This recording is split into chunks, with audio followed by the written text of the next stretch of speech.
ஒரு 100 ரூபா கூட என்கிட்ட உதவின்னு வந்து நின்னதில்ல தெரியுமா? எங்க அம்மா எத்தனை தடவை வழியை போய் ஹெல்ப் பண்ணிருப்பாங்க. அது எல்லாத்தையுமே வேணாம்னு சொல்லிருக்காங்க. தப்பு பண்ண ஒருத்தி இப்படிதான் இருப்பாளா? நெவர். அதுக்கு வாய்ப்பே இல்ல. இதுக்கு எல்லாத்தையும் தாண்டி நான் இன்னொன்னு சொல்றேன். இடையில எத்தனையோ தடவை நான் கண்ணம்மாவை பார்த்திருக்கேன். ஆனா ஒரு தடவை கூட அவ கண்ணுல பயத்தையோ ஒரு தயக்கத்தையோ இல்ல தப்பு செஞ்சிட்டோமோன்ற குற்ற உணர்ச்சியோ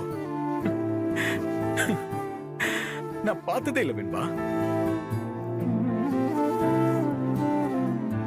தீ மாதிரி இருப்பா தெரியுமா? நேருக்கு நேர் என் கண்ணை பார்த்து பேசுவா. நான் தான் என் பார்வை வேற பக்கம் திருப்ப வேண்டியதா இருக்கும். தப்பு செஞ்ச யாரா இருந்தாலும் இப்படி எல்லாம் இருக்க முடியாது வெண்பா.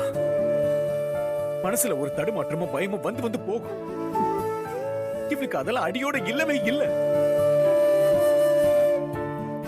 இதெல்லாம் யோசிச்சு பார்க்கும்போது கண்ணம்மா மேல தப்பு இல்லையோ, நாம தான் இத்தனை வருஷமா அவளை தப்பா நினைச்சுக்கிட்டு இருக்கோமோன்னு தோணுது.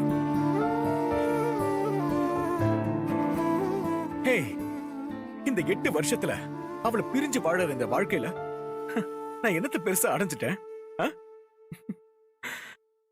நத்திங்.